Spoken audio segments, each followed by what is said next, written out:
Olá, alunos e alunas. Então, para a gente fechar aqui nossos formulários, né, com relação às atividades, eu estou colocando aqui como semanas 5 e 6, mas, na verdade, né, essas questões, como eu coloquei aqui para vocês na descrição, elas são referentes àqueles temas que a gente trabalhou, né, no nosso material adaptado. É uma continuidade ali daqueles temas. Então, no caso, a gente já tinha trabalhado, né, no outro formulário, sobre o tema que a gente trabalhou por último, né, que é os movimentos sociais, e, assim, né, e a relação com a cidadania, que é um outro tema que a gente está abordando aqui novamente nesses links, né? Então, a gente está abordando aqui o que a gente trabalhou também no outro material adaptado, que era sobre a questão do trabalho, né, e como ele é analisado na sociologia, e os conceitos de cidadania e democracia, né, que a gente também visualizou ali, estudou no material adaptado.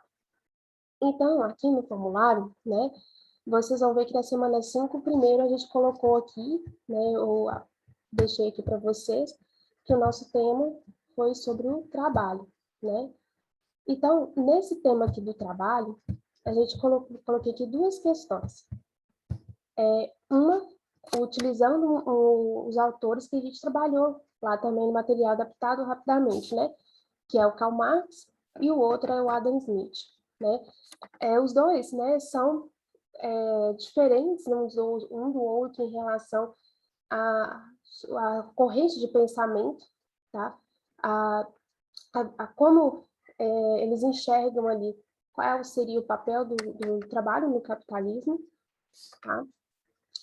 O Adam Smith, ele, na verdade, ele é utilizado, inclusive, por Karl Marx para fazer uma análise sobre a construção do capitalismo, né, das suas ideias, né, da sua forma prática de exploração, né, quando ele analisa, né, o Karl Marx analisa como que se calcula, como se é estabelecido o valor das coisas, né, como se é construído ali a noção de mercadoria, né, então ele vai utilizando das análises ali desses autores chamados liberais, como Adam Smith, né, liberais no sentido que o Adam Smith é o principal, né, um dos principais representantes aí, né, no sentido de liberdade econômica, né, de você ali dar liberdade para o mercado, né, estabelece, né, para esses liberais, né, que o Estado não deve intervir, a não ser ali, né, para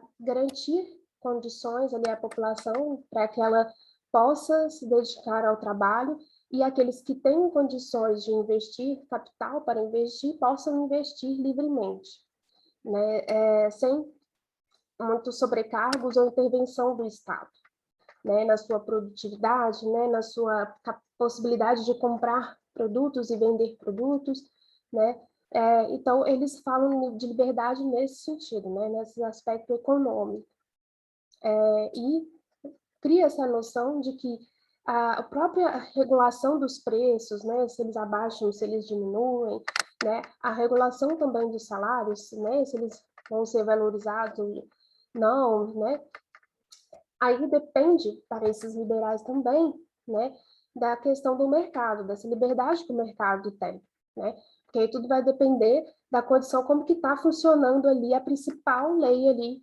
que regula o mercado, né, que é a lei da oferta e da demanda. Então, os preços vão ser orientados segundo a oferta, né, de um produto, de uma mercadoria, e a demanda por aquela mercadoria. Os salários também vão depender ali da oferta de um determinado emprego e aqueles que estão à procura, né? Então, para resumir, assim, por exemplo, dando um exemplo aqui em relação aos salários que seriam determinados por essa lei da oferta e da procura. Quando a gente teve aqui no Brasil, né, durante um período, né, nos anos 2013, 2014, mais ou menos, você teve uma procura muito grande, uma oferta muito grande, né, de vagas para construção civil, principalmente, né, na área prática mesmo, né, como pedreiro, né, mestre de obra.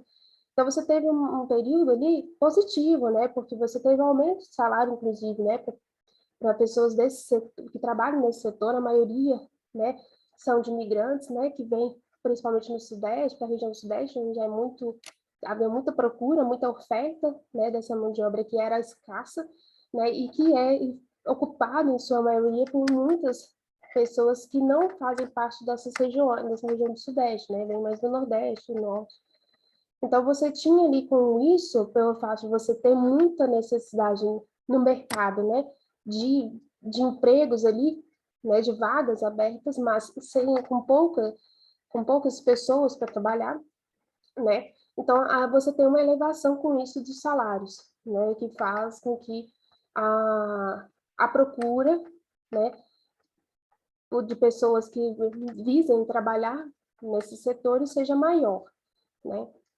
Então, ou seja, é essa necessidade da oferta vai determinar o salário, né? Vai regular o salário.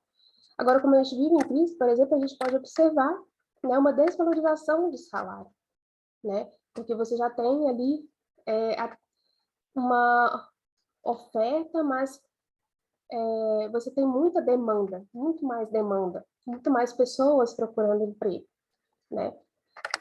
Embora você tenha, em contrapartida, né, algumas áreas, setores, principalmente de tecnologia, né, de desenvolvimento de tecnologia, de sistemas, né, que aí já inverte um pouquinho essa situação, né, porque falta, na verdade, né, pessoas especializadas, né, qualificadas para esse tipo de mercado. Aí já passa aí a já ter uma outra percepção do valor, né, de salários, que é igual eu já falei, né, como é a oferta maior e depende de uma mão de obra qualificada, aí já você tem uma maior valorização, né, dessa mão de obra. Mas,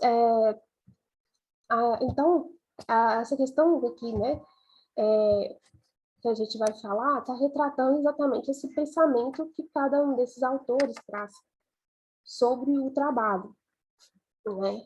Então, a gente viu rapidamente aqui, né, como essa relação com o trabalho tem a ver, né, com a forma de se regular o mercado, né, por meio das necessidades, né, de se atender a determinadas demandas, né, e isso para o Adam Smith, né. Se a gente for olhar agora para Karl Marx, a gente viu que o trabalho dentro do capitalismo para ele na verdade, um meio ali de exploração, se tornou um meio de exploração dentro do capitalismo e trabalho, né?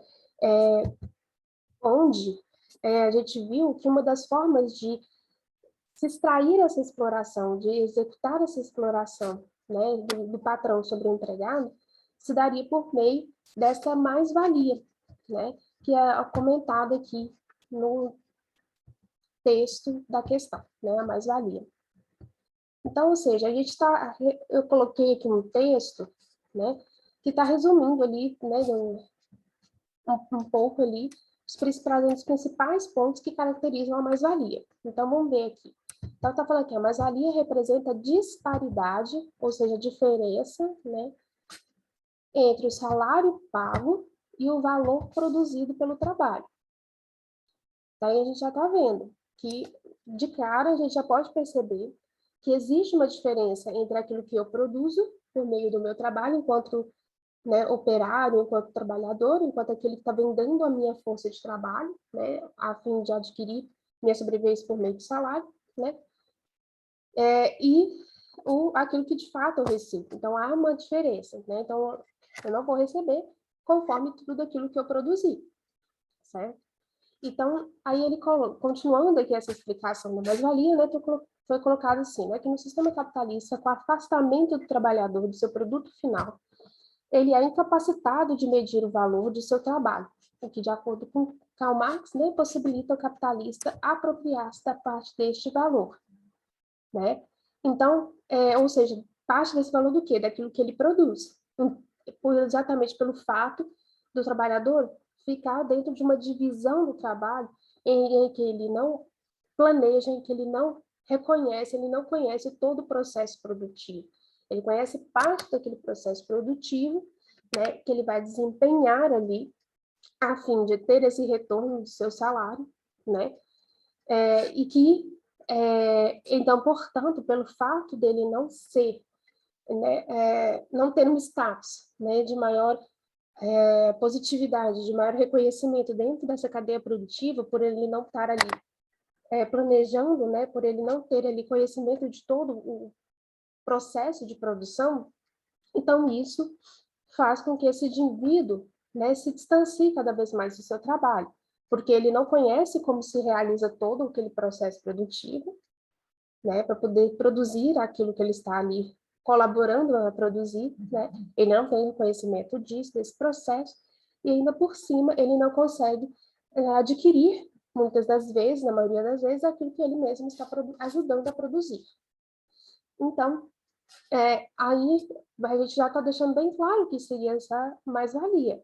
A mais-valia seria essa diferença que se tem, né, entre o salário pago e aquilo que eu produzo. Se eu não recebo tudo aquilo que eu produzo, então esse excesso ali, aquele excedente, aquilo que eu produzi e que eu não estou recebendo, seria essa mais-valia, ok? Então, aqui era só para dar uma reforçada nesse conceito de mais-valia, que reforça, né, a tese, a análise do Karl Marx em relação ao capitalismo, né, e o trabalho no capitalismo como uma relação de exploração.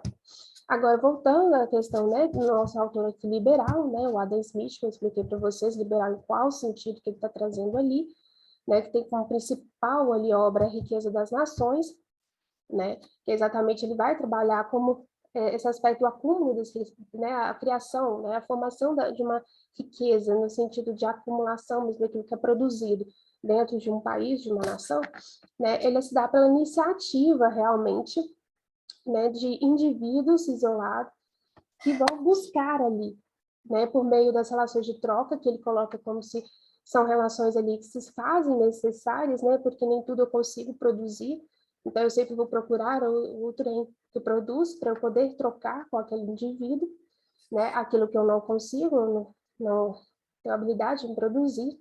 Então, isso acaba formando essa organização ali do mercado, né, onde eu vou estabelecer essas trocas daquilo que eu produzo com aquilo que eu não consigo produzir, entendeu? Então, eu não teria necessidade de produzir, porque eu posso estar trocando com o trem, né? Então, assim, aí, né, para deixar bem claro como funciona essa lógica, né, do estabelecimento das trocas, né, nessa relação das necessidades de estabelecer trocas entre os indivíduos, tem esse trecho aqui, né, dessa obra do Adam Smith, que fala, né, não é da benevolência do açougueiro, do cervejeiro, do padeiro, que esperamos nosso jantar, mas da consideração que ele tem pelos próprios interesses.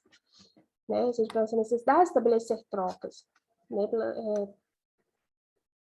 então, apelamos não à humanidade, mas ao amor próprio. E nunca falamos de nossas necessidades, mas das vantagens que eles podem obter. Né? Então, eu estou falando ali que eu não estou produzindo, no caso, né, pensando, né, em que eu estou ali garantindo que outras pessoas têm acesso àquilo que eu estou produzindo. Não, né, mas eu estou ali produzindo a fim de obter algo com aquilo, né, que seja, no caso ali, né, um retorno financeiro. Um retorno financeiro. Então, aqui eu deixo no final, né, como é comentado na questão, que segundo essa doutrina, né, liberal, o interesse próprio, né, o self, seria o motor pelo qual o desenvolvimento social e econômico ocorreria. Segundo a doutrina proposta por Adam Smith, os aspectos econômicos, sociais e políticos seriam controlados. Aí eu já até coloquei na nossa explicação anterior, né, quando eu expliquei que o liberalismo seria naquele aspecto econômico, exatamente, que seria desencadeado por essas necessidades individuais, né, que acabam ali, né, possibilitando o desenvolvimento de um mercado, né, por meio do comércio, de relações de troca, e que isso possibilita a obtenção ali da riqueza das nações, né? Então, esses aspectos que eu estou comentando para vocês, eles deveriam ser deixados livremente, não poderiam sofrer intervenção do Estado, lembra? Quando eu falei dessa liberdade econômica, né, que o Adam Smith prega, né, que é um dos principais pensadores aí dessa vertente do liberalismo econômico, né, então, político e social, que não, a gente já está dando a resposta aí para vocês, né, sobre qual seria essa proposta, né, desse autor aqui que representa essa corrente liberal. Aqui na semana 6, a gente já está pegando o tema da cidadania e democracia. Então, vamos lá, né, nas questões em si. Quando a gente está vendo aqui, na primeira questão, aí eu estou, né, falando relacionado ao conceito de fato de cidadania. Então, aqui eu já estou relembrando vocês que a gente viu isso no material, né, e que a cidadania traz aquela percepção de que nós temos sujeitos ali que são portadores, né, eles são portadores não, são possuidores, a gente leva com nós, né, aquilo que a gente tem de direitos e deveres é nosso, né, ninguém pode tirar, ninguém, nem o Estado, no caso, né, então aqui está falando que nós somos possuidores de direitos e deveres, então a cidadania é esse reconhecimento, né, de que eu possuo esses direitos e esses deveres, todos nós.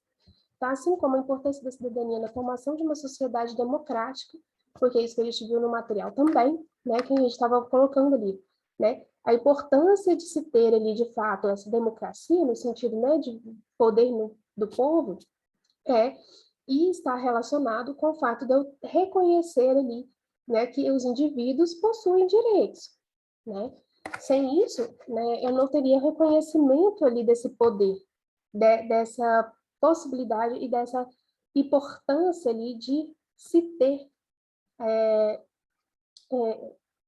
direitos, né? Se eu não tiver reconhecimento, eu não tenho ali espaço, né? Eu não consigo ter um espaço.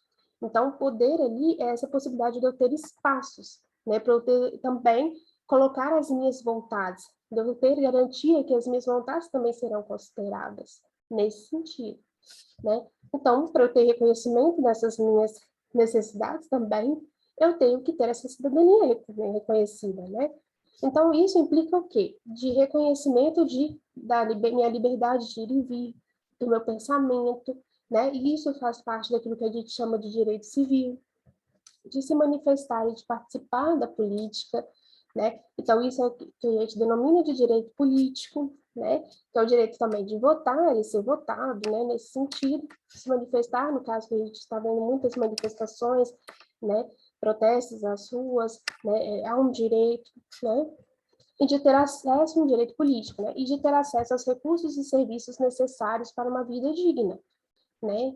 Então, como, por exemplo, moradia, saúde, segurança, educação, né? Então, esses direitos a esse acesso a esses recursos é denominado de direitos sociais.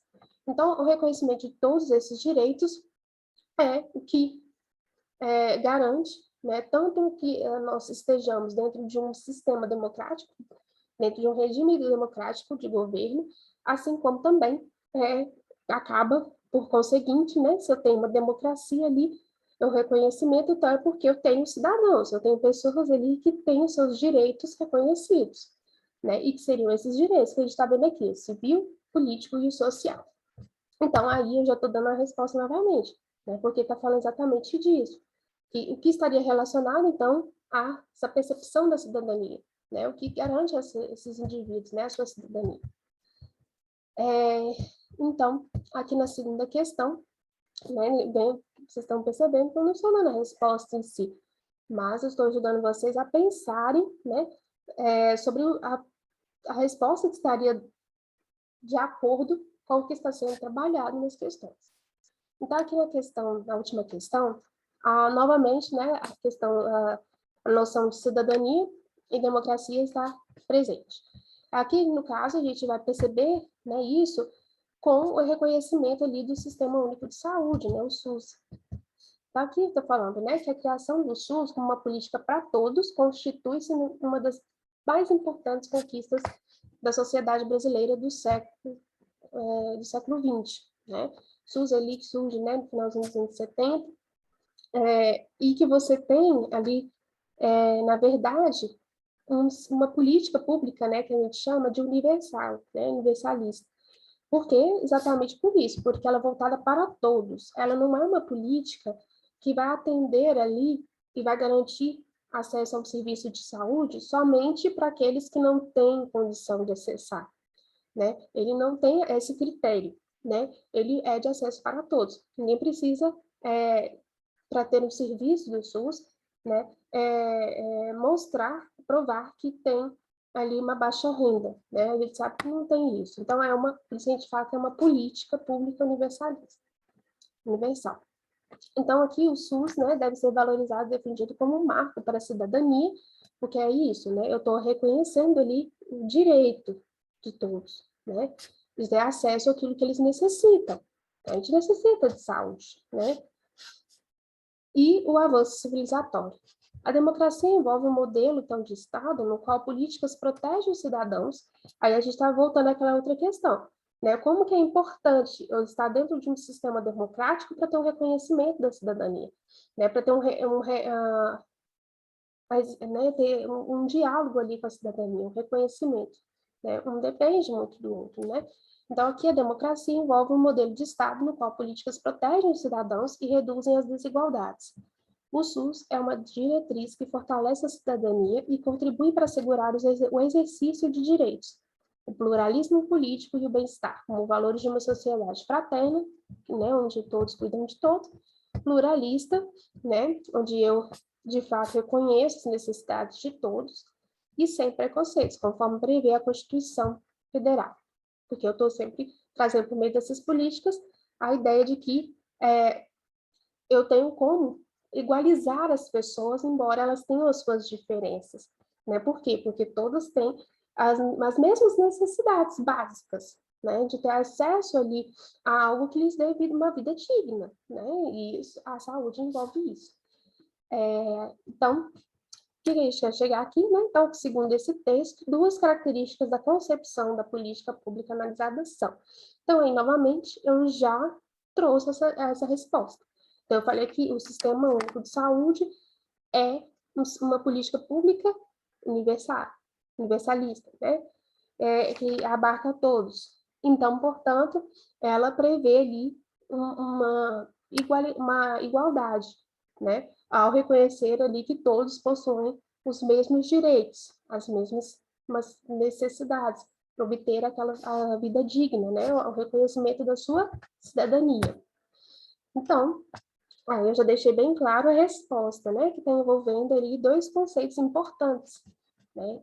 A igualdade, né? E para isso, né, universalizar, né? Ou seja, garantir que todos tenham acesso a esse direito de forma igual, né? No caso aqui, a saúde. Beleza? Então, no mais, é isso. Lembrando que eu estou no grupo do WhatsApp de vocês. Vocês devem me procurar. Caso ainda tenha ficado alguma dúvida, né? Ou qualquer outra dúvida, mesmo que não seja com relação aos formulários, vocês podem estar me procurando também, ok? Até mais.